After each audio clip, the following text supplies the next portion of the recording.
I'd like to introduce Dr. West. Dr. West has a story to tell. He's going to come up and tell it to you. Let's all hear for Dr. West. Thank you. I did bring a computer, but don't be afraid. There will be no data. We're not going to talk a lot about epilepsy. I wrote it down because Brad asked me maybe 3 days ago to do this. And I'm not sure we talked about what I was even supposed to say. I think maybe I've had a really weird life, lived some really bizarre experiences, and he and I have talked about some of these things, and I think the premise was maybe tell a couple stories that might inspire a crowd of people who is focused on helping people with epilepsy. So my name is Justin West. I am a plastic surgeon here in Orange County, which makes me obviously uniquely qualified to address a room full of people who specialize in the one part of the body that I can't reconstruct. It does feel a bit ironic. Brad, where are you? Somewhere? You're amazing.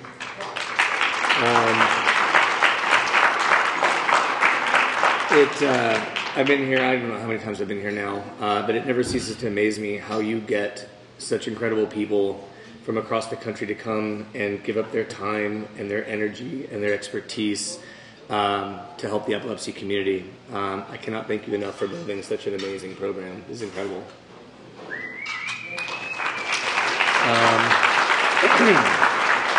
And thank you to everybody here for attending this and for all the work that you do taking care of epilepsy patients. My journey to this meeting began 6 years ago with my son Andrew. He's our third. He was diagnosed with KCNT1 related epilepsy when he was 7 months old. For anybody who doesn't know KCNT1, it's one of the most awful genetic epilepsies. My son is 6. He cannot walk. He cannot talk. He is 100% dependent on us. When you read the papers about KCNT1, when you first get that diagnosis, the first 3 lines of every paper ever written says something to the effect of this devastating diagnosis, and then you realize you've essentially lost your child. It's a really hard journey. How close? Is this close enough? I'm going to start over. Just kidding. So, my path crossed with Brad during one of Andrew's home EEGs. My younger brother, I have one sibling, a year after Andrew's diagnosis and the loss of his future, my younger brother was diagnosed with glioblastoma. If you don't know that cancer, it is one of the most awful cancers there is. It has a 95% 5-year mortality rate. You're lucky if you get 8 months. So I was dealing with the fresh loss of, the future of my son, and now the impending loss of my only brother. My mother-in-law, who has no filter, was at the house one day when Brad showed up, and she was telling Brad about my brother, which was, of course, her business to spread. And she, explained that, what my brother's going through. When my brother was diagnosed, he was at, I won't say what hospital in case any of you are associated, but he was at a very highly respected academic institution with one of the foremost neuro-oncologists in the world. And he looked at my brother and said, "You've got 8 months, maybe go quit your job, go travel." My brother was 42 maybe at the time. That didn't feel like a really good life plan. He told us that he was going to use the standard protocol that he always used, despite the fact that we had tumor markers which showed that my brother would not be a responder to the standard of care. I had already armed myself with a list of at least 15 trials from around the country and some outside the United States, and he had some really unimpressive responses to the trials that I asked him to evaluate. So at that point, my brother and I had a long conversation and decided that we would build his own treatment plan. So when Brad found out that we were going rogue, he connected me to Kevin, who was about a year younger than my brother and a brilliant computer engineer in Irvine, right around here. And Kevin had decided to do the same thing. Staring down the barrel of a 95% mortality rate makes you do things that are just different than other people are willing to do. So we connected and we started talking about alternative plans. Some of them overlapped, some were unique to Kevin, some were unique to us. But you do this when the standard of care is awful. And the standard of care for glioblastoma is terrible. So most of these tumors are not resectable, or I should say many. 100% of them recur, and 100% of them are fatal. So because of our connection to Kevin that we got through Brad, we ended up taking my brother after his standard of care therapy to China for 4th generation CAR T therapy, which was a fascinating experience. I've got a great friend network. We brought one of my friends who speaks Chinese to come with us because nobody in the hospital spoke Chinese. We wanted to make sure Matt got the right treatment. We sent some of Matt's pathology to a lab in Germany that identified what are called neoepitopes to look for new targets. And from that information, we developed about 50 unique peptide vaccines, which I had ordered and shipped to my mother's house, and we delivered to him in her kitchen. I was also able to get a very reluctant CMO to let my brother become the first adult patient in the country to use a drug that was really designed for pediatric glioma, but it happens to have the same genetic mutation that his original oncologist wouldn't really acknowledge or discuss. So they let us use it as an adjuvant therapy before his cancer recurred, which is a major paradigm shift for brain cancer. The way they treat brain cancer, for those of you who don't know, is you operate when you can, and then you radiate, and then you give a drug called Temodar, which doesn't really do much. And then you stop treating, and then you wait for it to recur, and it always recurs. I do a lot of breast cancer reconstruction in the breast cancer world.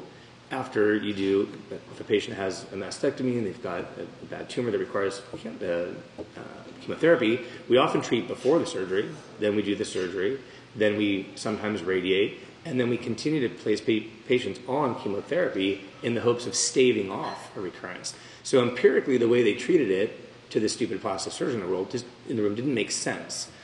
So I pushed hard for the premise of saying we should be treating after shock and awe, drop the bombs on that cancer, and then keep hitting it harder with drugs. And so we talked somebody into doing that, and if you read anything about brain cancer, that has now become a thing.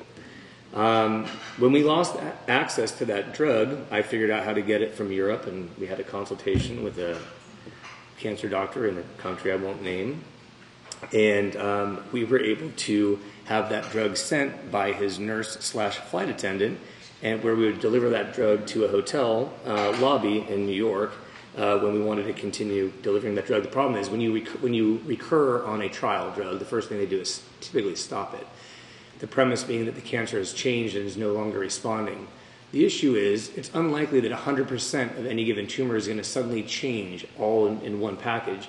And so I assumed that some of that cancer would still be amenable to that same therapy. They didn't like that argument, but we found a way to make it happen.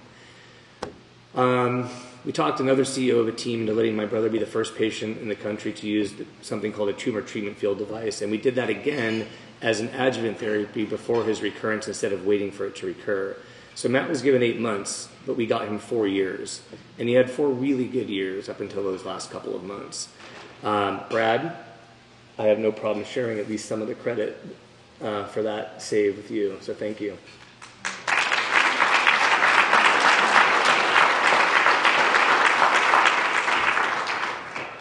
So I feel honored to be able to speak tonight, and so that Brad doesn't regret asking me to do this, I'm going to go with the flow, and I'm going to talk about 2 hot topics that everybody here has been talking about all day, and that is murder and the extraction of human assets from war zones. If I'm off, just let me know. So, there's stories behind this, I promise you. So everyone here is a problem solver in some capacity, whether you're a father, mother, spouse, significant other, scientist, physician. Some of the problems that we face are small, some are big. Tonight what I'd like to talk to you, there's 2 stories about extreme problem solving. Because a lot of what our patients in this community need, they're not small problems, and they're really not even big problems. They're really fairly extreme problems. Extreme problem solving takes a fair amount of work and it takes dedication, and I'm hoping that the stories I share with you in a minute are going to inspire those of you who have the ability to change lives to work as hard as you can to do that. So the first story involves extreme problem solving within a person's field of expertise. So it begins in San Francisco and it makes its way down right here to Orange County, and then it eventually spreads across the world. So my father grew up dirt poor, put himself through Berkeley, went to UCSF for medical school, and then he stuck around for another 5 years of general surgery residency. At the time, UCSF had what was recognized as a pretty substantial trauma hospital. So if you were injured, shot, stabbed, attempted murder, it was a good place to end up. My father moved to Orange County in 1973 and worked at one of the local hospitals nearby.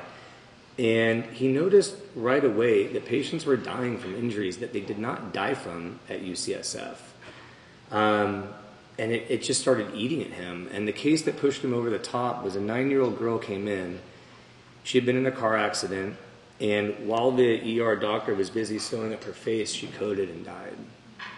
And on autopsy, what they found was that she had a kidney laceration, which is a very survivable injury, but you don't survive if you don't look for it. So essentially what they had is teams of doctors taking care of patients that they had no business taking care of. So my dad was then prompted to do a chart review, and he confirmed his observation that patients were dying unnecessarily from pretty straightforward trauma injuries. So he reported this to the hospital, but he did not get the response he was hoping for. He was told he has to be wrong. He was told that they would go after his license, that he was just causing a mess and stirring up trouble where there didn't need to be trouble. So he went back to his mentor at UCSF, and him and 2 others ended up writing what was a landmark paper in 1979 called the Systems of Trauma Care, a Study of 2 Counties. And what they found was that 40% of all deaths in Orange County were preventable. 40%. It's a huge number, an embarrassingly huge number. And none of the deaths at UCSF were preventable. They confirmed this there's ways, they validated this when an external group came in. I think it was the RAND Corporation came in and said, they proved them wrong. They came up, looked at the numbers, said you underestimated it. So, which is even worse, right? So, my dad, is in the aftermath, you imagine this became news around the world basically overnight. My father ended up being interviewed for years by every news station, and every major, host for broadcast shows in the U.S. But his team ultimately got tapped. He got tapped to lead a team to address the problem. And the solution to that problem was to take trauma hospitals and organize them into a trauma system. And so the idea is this. If one of us gets stabbed in front of the hotel tonight, what you want is not to go to the closest hospital down the street, because it's unlikely that hospital has the team that you need to save your life. What you needed is to go to the highest level of care. You needed a level 1 trauma center. And if you go with the right injury, you're going to walk out a couple days later. So he built that system, and Orange County became the first area in the United States to have a trauma system. So over time, they adopted that system across the country, and then internationally. I mean, to this day, 3 years ago, I was sitting in a room with my dad, and he gets off the phone. I said, "Who is that?" He said, "Somebody in Germany. The Minister of Health wants me to help them develop their trauma system." I thought, "You've been out of this for 30 years. How are they possibly tapping you to do this?" He said, "I don't know." So, this is a change that clearly saved millions of lives and will continue to. And I think there's 3 key factors. And, one is that he recognized a major problem. And it's the kind of problem that anybody could have noticed. It doesn't take much effort to notice a problem, but nobody did. Nobody acknowledged it. So you have to be able to acknowledge what is the core problem. He also was the kind of person who doesn't take no for an answer. That would have been a lot easier on him and our family, but he's not the kind of person who backs down from a fight. He also had total commitment to fighting a very long uphill battle to change the entire paradigm of trauma care. So, in the course of doing some of what we do and interacting with pharma and our clinicians, our parents, whatever the case may be, I hear a lot of people say, "Well, that's really hard. The system doesn't allow it. You can't do that." To those in the room who would have that attitude, I would simply say, you can change a system. And this is a perfect example of how you can take a massive problem on a huge scale and change it. So you can do it. It takes hard work. It takes compromise of your personal life, but it'll end up being the most satisfying thing you do. Side note, I take a little bit of credit for the trauma system, because when I was 6 and 7 years old, I would spend my weekends with him reloading his slides and his carousels and loading them in the car to pack them off to fly off to wherever he was going to speak about things. My second story is an example of extreme problem solving outside of your area of expertise. So my dad was a trauma surgeon, and it made sense for him to solve that problem. So growing up with a father like mine, I was trained to be a pretty aggressive problem solver, and I was allowed to think that all problems are solvable if you put enough thought and effort into it.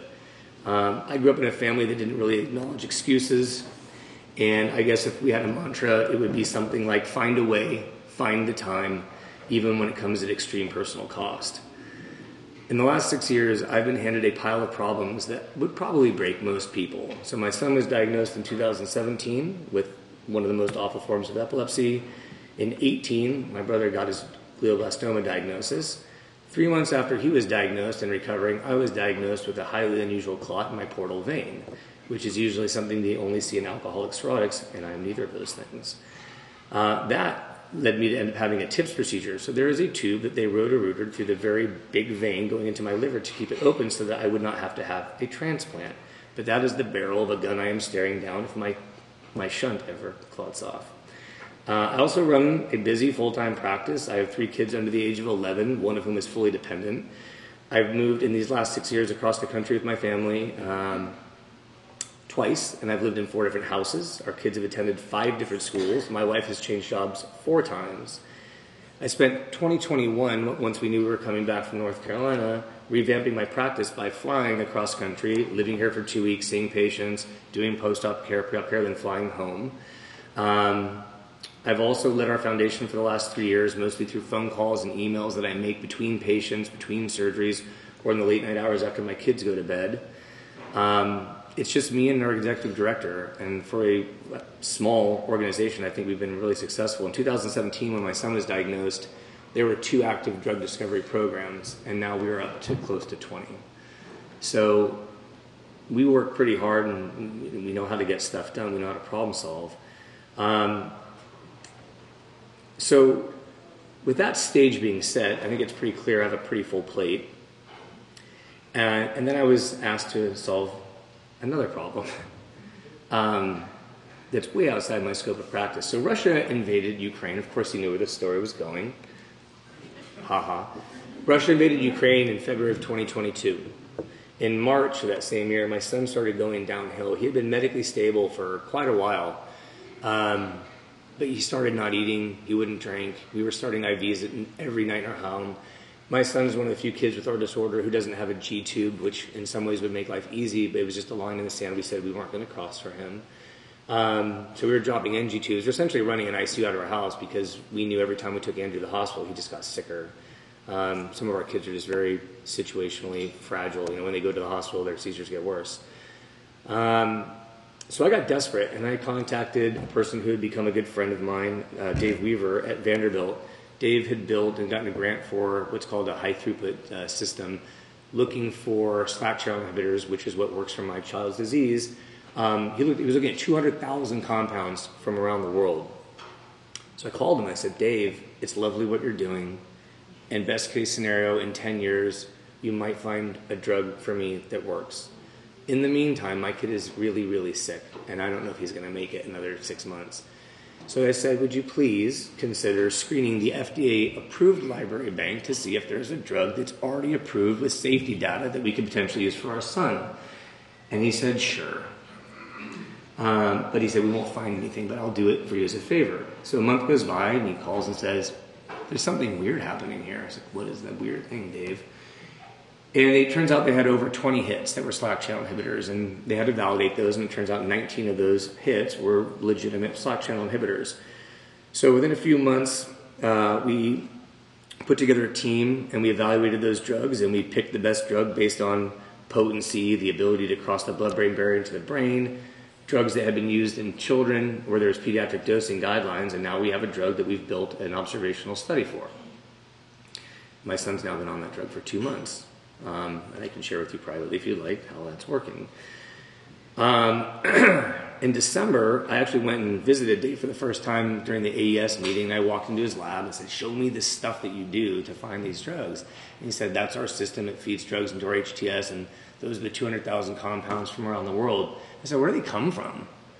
He said, you know, interesting. He's like, most of them are from Ukraine. There's all these really smart medicinal chemists who make these compounds and put them in these libraries, and you can buy them. And I said, Ukraine, interesting. He said, yeah. I said, yeah. I said, it tells me a little bit more about it. He said, turns out he's got a lot of friends there who are scientists that he's really worried about. And, you know, they weren't sure they were going to make it through this war. So fast forward a month, I get back from this meeting and I get contacted by a mother in our organization who I don't know very well. And she says, Justin, there's a mother living in Kharkiv with a KCN21 case. Kharkiv, if you don't know the map, it's right on the border of Russia. Very dangerous place. She said, she needs help. I said, well, what do you want to do? She said, well, her town's been shelled. The hospital has power 4 hours a day. Her child needs to be suctioned 24 hours a day. They don't have power at home. They don't have a generator. They don't have access to meds. So I said, well, we can raise some money. So we raised a few $1,000s and sent money for a generator. And I just was stewing on it. And I thought, this kid's hosed. This kid's going to die. So we got another call a week later. And I asked her through a translator, I said, would you be willing to leave? And she said, let me think about it. She had a teenage son in addition to her sick child and a husband. And a couple days later, we get on a follow-up call. She said, I will go. I don't know how to do it, so I don't either. I'm going to figure it out for you. So I'm lucky to have a Rolodex of really interesting friends, some of whom are aggressive problem solvers who do it under situations of duress, if you will. And I reached out and I said, we need to put together a team of people who can solve this problem. And in about a 2-week course, we put together a plan. So we found a pediatric hospital in Poland that had a room that they set aside for her so she would have a bed. I made contact with the chair of neurology to say, I have a patient, here's who she is, here's her medical history, we take her. She said yes. We found a family next to the hospital who was willing to house the mother because the mother wasn't going to be allowed to sleep in that hospital. We found a French ambulance driver and a nurse assistant who were willing to make the 32-hour drive through war-torn Ukraine to get her from Kharkiv to the Polish border. We organized a film crew of documentary filmmakers because we thought this lady, she's going to start off in Poland with no money, and we thought we could monetize this, sell rights to this, and then give her something to start off with. And then finally, because the place is so dangerous, we arranged a 4-person security detail of retired special forces operators to escort her and the ambulance across the border. And it was a lot of work. And it finally came together, and it was really one of the most interesting things I think I've kind of been a part of. What's the point? I think most people I talked to blew it off and said, don't get involved, including my wife. But some people are wired or maybe cursed to take on ridiculous problems. I think other people don't naturally gravitate to complex problems, but they can be inspired to get involved. So my hope is that these stories resonate with the cursed problem solvers out there who do this anyway. And I hope that those of you who are not cursed, but will at least allow yourselves to be bewitched by the occasional problem that you're asked to get involved in. While you're waiting for somebody like me to ask you to do something that seems impossible or really difficult, do we have any pharma here, any of our clinicians here? Any hands? Yeah, okay, so I'll make a very easy ask relative to some of the problems that we deal with. For the clinicians, I would ask you to panel test everybody. I was trained like you in med school to only get tests for which the results would allow you to do something to help your patient. A lot of our genetic disorders you can't help right now because there's no drugs, but what you can do is help us build our N. Because the first question every pharma team asks me is, how many of you are there? There is a calculus. At a certain threshold, a small company will go after 50 patients. A little bit bigger company goes after 100. So help us build our N. If you do nothing else but help us build our N, you've done a huge thing for us. Because that's what buys us pharma interest. And if we don't have pharma interest, we will all be living with completely dependent patients for the rest of our lives. It's a really easy ask.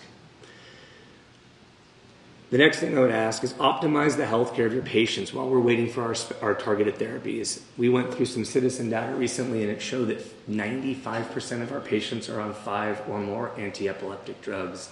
And I've never met a single KOL who would say that's how you should treat a patient with your disease. Everyone says 2 or 3. If you don't have control, change the dose or change the drug. By age 10, 100% of our kids are on 5 AEDs. I think that's an opportunity to help our kids. The other thing I would ask you is be ready to help in every way that you can when advocacy groups and pharma comes to you with a new therapeutic, whether it's repurposed or de novo. Work with groups like us, work with groups like Scott Perry at PERC to work on the infrastructure to efficiently evaluate and roll out trial centers at geographically relevant places relative to our patient distribution. I don't need a trial in Boston if all my kids are in Texas, Pennsylvania, and California. You will only know that if you work with us and ask us, and interact with us. It's also a pharma ask. Talk to us. So for the pharma teams, for the well-controlled epilepsies, take your time, do the right thing, take 10 years and build a really safe drug. But for those of us who have diseases where there's a high mortality and a serious unmet need, move at warp speed.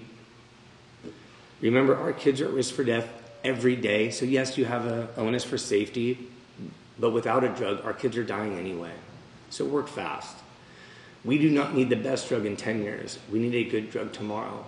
And then I'll take a little bit better drug in 2 years and a really good drug in 5 years, and I'll take a cure in 10. But get us drugs soon. I would say seek out patient feedback. We know more about our kids than we do. This comes up all the time when I meet with pharma and they ask me questions, and I ask them, have you ever met a patient? Meet our patients. Come to our meetings. Go to our family listening sessions. I'll tell you what I do. I called out a CEO, not here, a few months ago, and said, you don't understand my kids and you don't understand what we need. Come to my house and try taking care of my kid for 24 hours, and then you'll understand why I'm asking you and why I tell you these are the important endpoints. Try picking up my 40-something pound child who cannot grab onto you and try changing his diaper and then put him in bed and then do his bath with my age back. And the person looked at me like a three-headed dragon and then said, okay, I'll do that. I've had in the last 2 weeks, I think, 4 CEOs or CMOs or high-level executives come through my house to meet my son and see what it's like to create a house built around taking care of a highly disabled child. Make that commitment. Learn about us. And help us work with you on building your trials. That's all I've got.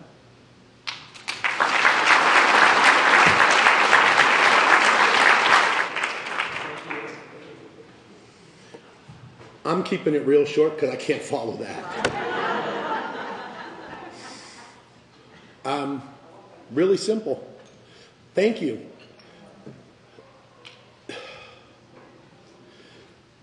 If I was going to thank everybody who helped to put this event on, it's every single person in this room.